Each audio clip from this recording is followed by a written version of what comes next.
찬양의 은혜로운 찬양에 아름다운 찬양에 감사드립니다. 찬양 가운데 주님께서 기뻐하시는 은혜가 있을 것을 믿습니다. 성도님들께서는 이 성경 말씀을 볼 때 혹시 중요하게 생각하는 부분이 있으신가요? 성경은 책으로서는 굉장히 오래되었습니다. 그래서 때로는 읽다 보면 어렵고 이해가 가지 않을 때가 있으실 것입니다. 혹시 그때 어떻게 대처를 하고 계신가요? 저는 설교를 준비하기 위해 성경 말씀을 볼 때 꼭 말씀의 정체성을 고려합니다. 이 말씀이 무슨 배경이 있고 어떤 상황에 나왔는지, 이 표현은 왜 사용되었는지, 헬라어나 히브리어 원어로 뭐라고 쓰였는지, 왜 이런 말씀으로 번역이 되었는지 등등을 성경에서 꼭 보는 것입니다. 그렇게 하면 그 해당 본문만 또 떼놓고 볼 때 이해할 수 없었던 말씀이 이해가 가기도 하고, 혹은 당연히 알고 있는 말씀이라 생각을 했는데 전혀 새롭게 다가오는 경험을 할 수가 있습니다. 우리가 오늘 읽은 본문도 그렇게 말씀을 좀 보고자 합니다. 말씀이 어디서 나온 말씀인가부터 시작을 하고자 하는데요. 말씀 자체는 예수님께서 산에 올라가셔서 산상 그리고 산위까지 예수님을 따라온 제자들에게 교훈을 전하시는 수훈, 줄여서 산상수훈이라 하는 말씀입니다. 이 방금 제가 설명드린 산상수훈을 어디서 들으신 것 같다 생각하시면 그 생각이 맞습니다. 제가 수요 예배 산상수훈 부분을 설교할 때마다 이 말씀을 계속 드렸었습니다. 그래서 이번이 벌써 세 번째 말씀 드리는 것입니다.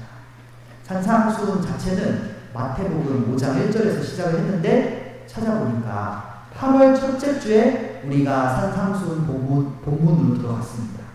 그러니까 벌써 몇 달째 이 산상수훈 말씀을 벗어나지 않고 계속 수요일마다 이어보고 있는 것이죠. 이 산상수훈 말씀이 그렇게 긴 말씀이기도 합니다. 예수님 말씀하신 걸 이렇게 3-4장에 걸쳐서 길게 기록한 건 아마 복음서의 산상수훈이 유일하지 않나 싶습니다. 왜 다른 말씀이 아닌 산상수훈만 이렇게 길까요? 유독 성경학자들이 뭐 특별히 결론을 내린 건 아니지만 개인적으로 추측해보건데 예수님께서 제자들을 참 아끼고 사랑하셨기 때문에 그런 게 아닌가 싶습니다. 모처럼 삶이라는 한정된 공간에 왔습니다. 제자들하고만 있게 되었으니까 때마침 우리 사랑하는 제자들에게 말씀하고 싶었던 것을 예수님께서 잔뜩 말씀을 하신 게 아닌가 우리가 상상을 해볼 수 있는 것입니다.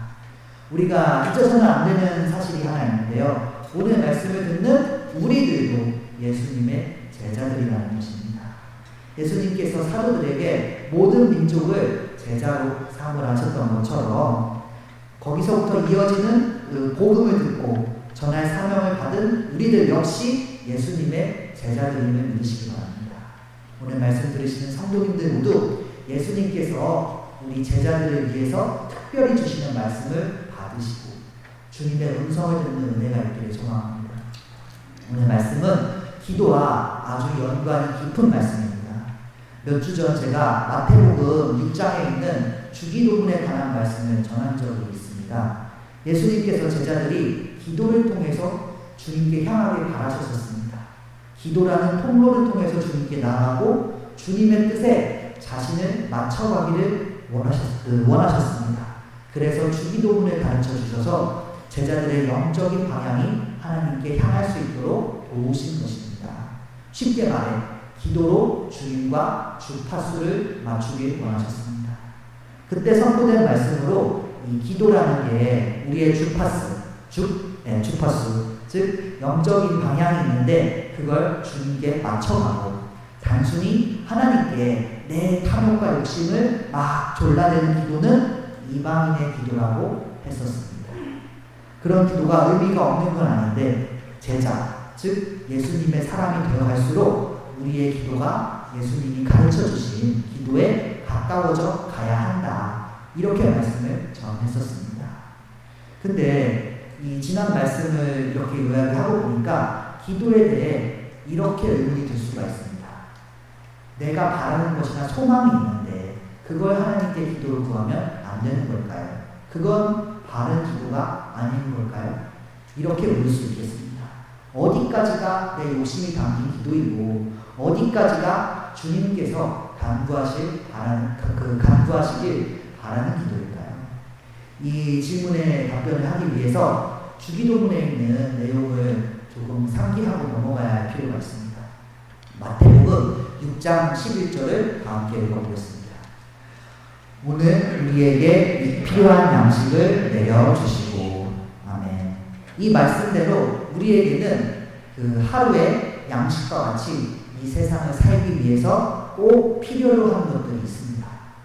우리가 이 세상을 살면서 필요한 것, 소망 혹은 이상이라 해도 좋겠습니다. 주님께서는 사람을 만드셨습니다. 그리고 사람이 그렇게 자기가 가지고 있지 못한 것들을 목표로 두고 살 수 있도록 하신 것입니다. 우리가 잘 때나 깨어있을 때나 꿈을 꾸며 살아가게 만드셨습니다. 우리가 그렇게 주님께서 만드셨기 때문에 우리는 살면서 계속 필요로 하는 것들이 생깁니다. 소망이나 소원같이 지금 내가 가지지 못한 것들을 난 갖고 싶다라고 계속 생각을 하는 것입니다. 작게는 오늘 점심에 먹고 싶은 메뉴, 평소보다 더 먹고 싶은 것이 있다든지, 크게는 우리 가족, 부모님, 손자, 아들, 딸 아프지 말고 험한 세상에서 주님 잘 믿으며 살아가면 좋겠다, 그런 것이라든지, 살면서 우리는 계속 무언가를 바라게 되고 소망하게 됩니다. 그리고 당연하지만 우리가 이렇게 이상적으로 생각하는 것들이랑 현실 사이에 간격이 생깁니다. 내가 원하는 건 이만큼 있습니다. 그런데 현실 혹은 내 능력은 여기까지밖에 오지 못하는 것입니다. 그 거리가 점점 커집니다. 이 차이를 어떻게 극복할 수 있을까요? 사람의 스트레스나 분노, 우울, 좌절감 같은 온갖 부정적인 감정들이 그 고통이 보통 이상과 현실의 격차에서 옵니다. 이 차이를 도저히 내 힘으로는 해결할 수 없어 라고 생각하는 데서 고통이 오는 것입니다. 성경에서 이 격차를 해소하기 위한 해결책으로 제시하는 게 바로 주님을 의지하는 것입니다. 아까 주기도문에 우리에게 필요한 양식을 내려주시고 라는 말씀이 있는 것처럼 이상과 현실 사이에서 그 간격 사이에 이만큼 부족한 것들이 있는데 그 필요한 것들을 극복하기 위해서 교회 다니는 우리는 예수님을 의지하고 주님께 간구하면서 기도로 살아가야 하는 것입니다.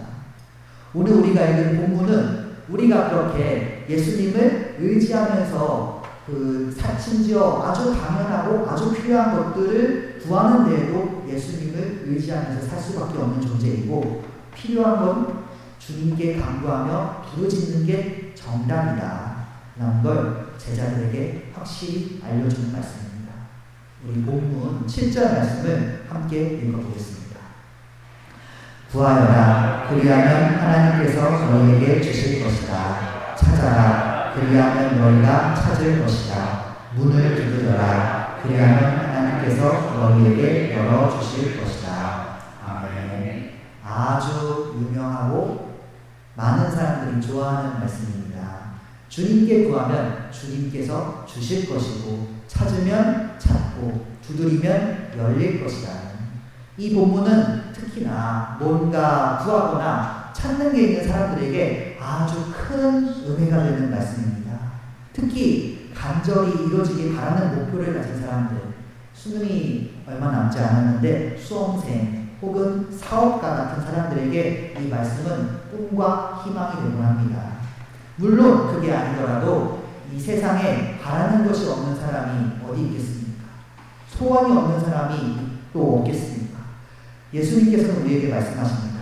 그런 사람들 모두 구하고 찾고 두드리면 하나님께서 주시고 또 찾게 해주시고 닫힌 문을 열어줄 거라고 말씀하십니다. 이 보통 사람들은, 교회에 다니는 사람들은 이 말씀을 근거로 해서 마음의 소망이나 물질적인 것들이나 어떤 시험 합격 같은 것들을 주님께 간구합니다. 또 이 말씀을 자세히 보시면 주님께서 주신다는 게 단순히 세상적인 것이나 물질적인 것이 전부가 아닙니다. 그 이상의 것도 간구하면 주님께 받을 수 있습니다. 그 구하라는 것에 말씀에 제한이 있지가 않습니다. 예를 들면 뭐가 있을까요? 이 앞에 구절로 예를 좀 들어보겠습니다.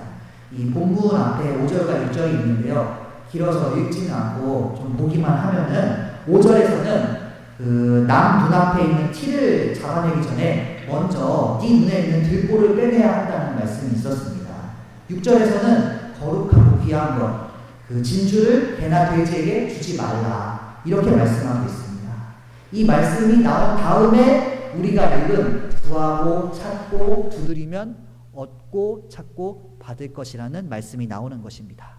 그런 점에서 볼 때 우리가 기도로 구해서 응답받을 수 있는 것들 중에는 남의 티를 보고 뭐라 하기 전에 내 눈에 들보를 빼내는 지혜가 있을 수 있습니다. 누군가를 정죄하기 전에 나 자신을 먼저 돌아보게 하소서. 내 안에 있는 어리석음과 부족함을 극복하게 하소서. 그렇게 간구하면 그런 간구도 주님께서 들어주실 것입니다. 6절에 거룩해질 것을 개돼지에게 주지 않는다는 말씀이 있는데, 다시 말해서 예수님을 닮아가는 걸 우리가 포기하지 않고 계속 간구하고 두드리면은 주님께서 그 기도를 또 들어주실 것입니다. 산상수훈에는 이 말고도, 앞에 말씀 말고도 예수님께서 제자들을 위해서 은혜로운 말씀을 많이 해주셨습니다. 그 말씀에 나오는 모든 것들이 우리가 읽은 말씀처럼 구하는 사람마다 얻을 것이요, 찾는 사람마다 찾을 것이고, 문을 두드리는 사람마다 열릴 것입니다. 우리 본문 8절 말씀도 함께 읽어보겠습니다.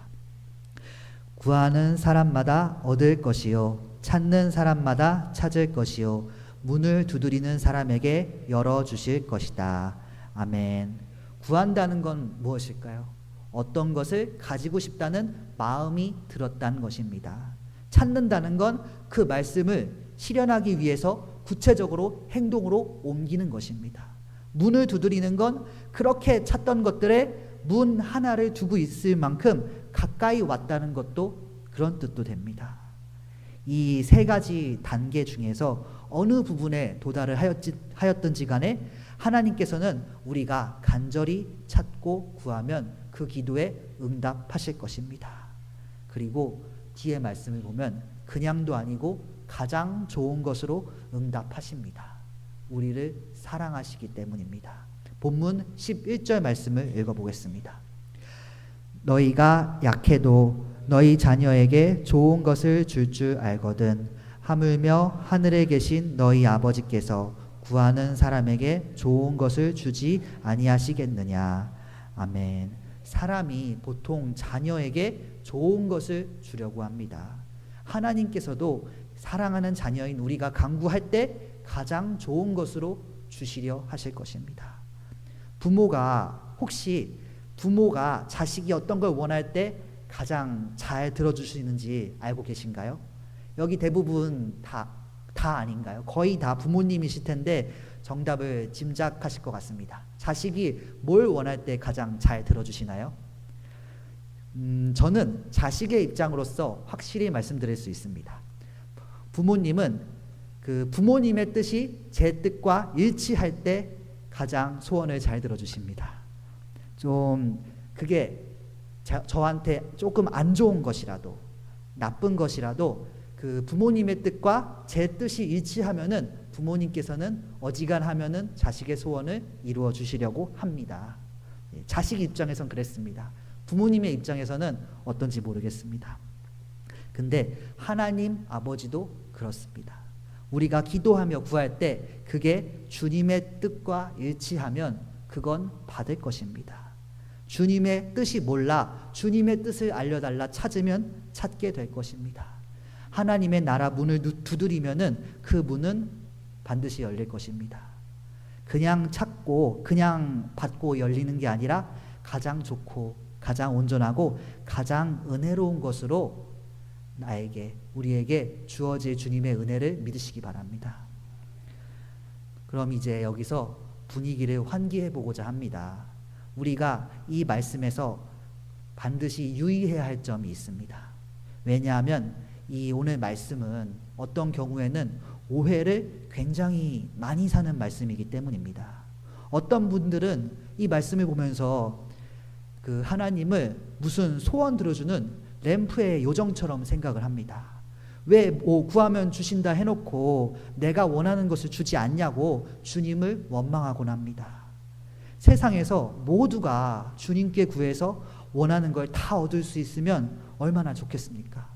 하나님께서 기독교인만 세상에서 엄청 특별히 취급을 하셔서 무엇이든 구할 때 이 믿지 않는 사람들에게 뺏어가든지 해서 다 주시고 뭐든 다 허락하신다면 어떻겠습니까? 구하는 걸 받는 우리는 좋겠죠. 성경에 다른 말씀이 하나도 없이 딱 이 오늘 본문 말씀만 있어서 유일한 진리의 말씀으로 여겨진다면 제가 말씀드렸던 것이 이루어질지도 모릅니다. 그러나 그렇지가 않습니다. 이 세상엔 한정된 게 있습니다. 모든 건 우리 주님께서 주관하시는 어떤 섭리에 따라 돌아갑니다. 만약 그 흐름 중에서 누군가가 부자가 되길 원한다고 해서 간절히 구하다가 부자가 되었다고 가정을 해볼 수 있겠습니다. 그 사람은 부자가 되었으니까 경제적으로 그 기득권 상위층에 들어가게 될 것입니다. 그리고 그에 대한 반작용이 있습니다. 그 사람에게 부가 모인다는 것은 어딘가에 10명 혹은 100명이 상대적으로 가난해진다는 것입니다. 세상은 한정되어 있으니까요. 예수님께서는 말씀에서 분명히 사랑하는 자녀가 구하면 가장 좋은 것으로 주시겠다 하셨습니다. 그러나 그게 우리 수많은 기독교인들이 다 각자 바라고 있는 탐욕에 찬 소원들을 다 들어주시겠다, 이런 말씀은 아닙니다.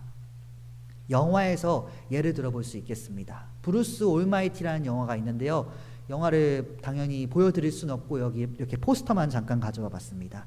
이 영화는 무슨 내용이냐면 브루스라는 주인공이 있는데 자기가 사는 시에서 딱 일주일 동안 하나님만큼 전지전능해질 수 있는 능력을 얻게 되는 내용입니다. 이 브루스는 처음에 하나님 같은 능력을 얻었을 때 너무 좋았습니다. 차도 새로 뽑고 길이 막혔을 때 손짓 하나로 길이 뚫리게 할 수도 있고 세상 뭐든지 할 수 있을 것 같았습니다. 근데 그렇게 즐기고 있는데 뜻하지 않는 단점이 드러나게 됩니다. 뭐냐면 하나님처럼 전지전능해졌기 때문에 사람들이 기도를 할 때 원치 않아도 모든 기도가 귀에 들리고 다 응답을 해줘야 하는 것이었습니다. 브루스는 그 기도를 일일이 응답을 해주려다가 너무 귀찮은 겁니다.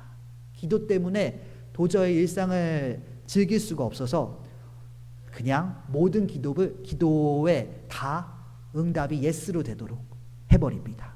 모든 기도 응답이 다 자동으로 들어지고 소원이 성취되도록 한 것입니다. 그렇게 하고 나서 집 밖으로 나왔습니다. 근데 그 브루스가 있는 도시는 대혼란에 빠져 있었습니다. 복권 당첨자가 40만 명이 나왔습니다. 그 도시에서 복권을 당첨시켜 달라는 기도가 모두 예스 응답이 된 거죠. 복권 1등이 14,000원을 받았다고 합니다. 우리 돈으로. 여기저기 폭동이 일어나고 도시에 종말이 찾아올 것처럼 온갖 난리가 일어났습니다. 그 영화를 볼 때 주님께서 우리 모든 기도에 다 예스라 하신다면 무슨 일이 일어나는가 어느 정도 상상을 해볼 수 있는 것입니다. 주님의 긍정은 때론 축복이 아니라 재앙입니다. 주님께서는 사랑하는 자녀에게 세상 무엇이든 가장 좋은 것으로 주시겠다 하셨습니다. 그러나 우리 마음에 탐욕을 채워주진 않으십니다. 멀리 갈 것 없습니다. 성경에서 구약만 봐도 그 사실을 알 수가 있습니다. 이스라엘 백성들이 선택받았다 해도 지구적으로 보면 사실 아무것도 아닙니다. 세계 4대 문명이나 그런 것도 아니고 유대인 족속이 세계사에 과거에 뭔가 큰 이름을 남겼다, 그런 것도 아닙니다. 로마, 바벨론 같은 세계의 중심에 무언가 강한 게 서면 이스라엘 저 변방 구석에 있는 치이는 약자 중 약자입니다. 이스라엘은 그 국가 자체는 인류사에서 보면은 대단히 내세울 만한 게 아무것도 없이 살짝 있다가 사라진 먼지와 같은 나라입니다. 하나님께 선택받은 백성이라는데 사실이 그렇습니다. 이를 볼 때 느낄 수 있는 게 있다면 하나님의 사람이 잘 되는 기준은 세상의 기준과 다르다는 것입니다. 주님께서 보시기에 부유하고 권위와 위세를 온 천하에 떨치는 건 사랑하는 자녀에게 줄 수 있는 가장 좋은 것이 아닙니다. 더 시적으로 말해도 될 것 같습니다. 섭리를 벗어나거나 누군가를 짓밟아서 얻는 행복은 주님의 뜻과 점점 멀어집니다. 이는 우리 본문 말씀을 마무리하는 12절에서도 아주 간접적으로 드러나고 있습니다. 본문 12절 말씀을 함께 읽어보겠습니다. 그러므로 너희는 무엇이든지 남에게 대접을 받고자 하는 대로 너희도 남을 대접하여라. 이것이 율법과 예언서의 본뜻이다. 아멘. 아까까지 주님께 기도하고 간구하면 주님께서 사랑하는 자녀에게 가장 좋은 것으로 주시고 구하면 구한 대로 다 주신다고 했다가 마무리로 나오는 말씀에서는 갑자기 대접받고 싶은 대로 대접하라고 합니다. 왜 말씀 결론이 갑자기 이렇게 나오는 것일까요? 이는 우리가 하나님께 이미 대접을 받고 있기 때문입니다. 우리 아까 말씀들에서 주님께 받을 온갖 세상 은혜들이 있는데 그거를 간절히 구해라. 그런 말씀들을 보았습니다. 구하고 찾고 두드리면 주님께서 사랑하는 자녀에게 주시듯 우리에게 은혜를 허락하셨습니다. 그렇게 우리가 주님의 은혜로 사실 살아온 것입니다. 이 말씀에서는 우리가 그렇게 은혜를 받은 만큼 혹은 받고자 하는 만큼 이웃에게 내가 받은 은혜를 표현할 수 있어야 한다. 대접할 수 있어야 한다는 것입니다. 내가 받은 혹으로 앞으로 구해서 받게 될 하나님의 사랑을 남에게 표현하라는 것입니다. 내가 대접을 받고자 하는 대로 남을 대접하라. 이 말씀을 마음에 새기면 두 가지를 알 수가 있습니다. 하나는 우리가 주님께 무언가를 구할 때 어디까지가 내 욕심이었는지 느낄 수 있습니다. 말씀드렸다시피 주님께서는 우리가 바라는 탐욕스러운 것들을 막 채워주시지 않습니다. 우리는 그 사실을 어떻게 알 수 있는 거냐면 남을 대접하고 도우면서 깨달을 수 있는 것입니다. 예를 들어 보겠습니다. 노숙자가 세상에 많은데 그 노숙자들이 최소한의 인간으로서의 삶을 영위할 수 있도록 빵을 나눈다든지 숙식을 제공할 수 있습니다. 그런 단체는 엄청나게 많습니다. 그런데 그 노숙자가 왜 노숙자가 됐냐면 도박 등으로 거액의 빚을 져서 노숙자가 됐다고 가정을 해보면 그 빚이나 대출을 갚아주는 그런 단체는 어디에도 없습니다. 왜냐하면 그거는 그 노숙자를 이 단체에게도 부담이 되겠지만 그 노숙자의 과한 탐욕으로 인해 그 자업자득으로 일어난 일이기 때문입니다. 다시 말해서 우리는 남을 대접을 하면서 주님께서 왜 우리의 욕심을 다 들어주시지 않는가 느낄 수 있는 것입니다. 또 하나는 우리가 하나님의 사랑을 알게 됩니다. 12절 말씀 아까 읽은 걸 한 번만 더 띄워주시면은요, 이 말씀을 잘 보시면요, 남을 대접하면서 내가 베풀면 그만큼 돌아올 것이라는 말이 없습니다. 남을 대접하여 라고 했는데 그만큼 너에게 돌아올 것인가, 내가 베푼 게 다시 돌아올지는 주님만 아십니다. 말씀에선 그러니까 대가가 있을지 없을지 모르는데 그냥 대접받고자 하는 대로 먼저 대접해라, 이렇게 말씀하는 것입니다. 왜일까요? 왜냐하면 주님께서 먼저 우리에게 그렇게 하셨기 때문입니다. 주님께서는 되돌아오는 게 아무것도 없는 게 확실할 때에도 우리를 먼저 은혜로 대접하셨습니다. 우리 역시 주님을 따라서 남을 대접함으로써 그런 주님의 사랑을 느낄 수가 있는 것입니다. 율법과 예언서의 본뜻이 그것입니다. 우리가 그렇게 주님의 우리를 향한 사랑과 그 심정을, 그 뜻을 조금이라도 더 이해하는 것, 그것이 율법과 예언서의 본뜻입니다. 그렇기 때문에 오늘 우리가 말씀을 따라서 내가 받기를 바라는 만큼 남에게도 베푸시길 바랍니다. 그래서 내가 베푼 것들이 돌아오지 않더라도 하나님께서 이런 심정이셨구나. 내가 하나님께 다시 돌려드리지 못하는데 하나님께서 나에게 이렇게 많은 것들을 계속해서 베푸고 계시는구나. 그 마음을, 주님의 그 뜻을 조금이나마 깨닫게 되시길 소망합니다. 말씀을 정리합니다. 크게 두 가지가 있었습니다. 하나는 세상 무엇이든지 주님께 구하고 주님께 찾고 주님께 두드리라는 것이었습니다. 간구하면 주님께서는 그 크신 은혜의 섭리 안에서 사랑하는 자녀되는 우리에게 가장 좋은 것으로 채워주실 것입니다. 그렇게 믿으시기 바랍니다. 다른 하나는 그렇게 주님께 받은 복을 세어보면서 이웃을 잘 대접하기 바랍니다. 하나님의 사랑을 표현하시기 바랍니다. 내가 받고 싶은 만큼 누군가를 대접하면서 하나님께서 이런 심정으로 철없는 우리에게 베푸셨구나. 하나님께서 이런 마음으로 우리에게 끝없이 은혜를 주시는구나.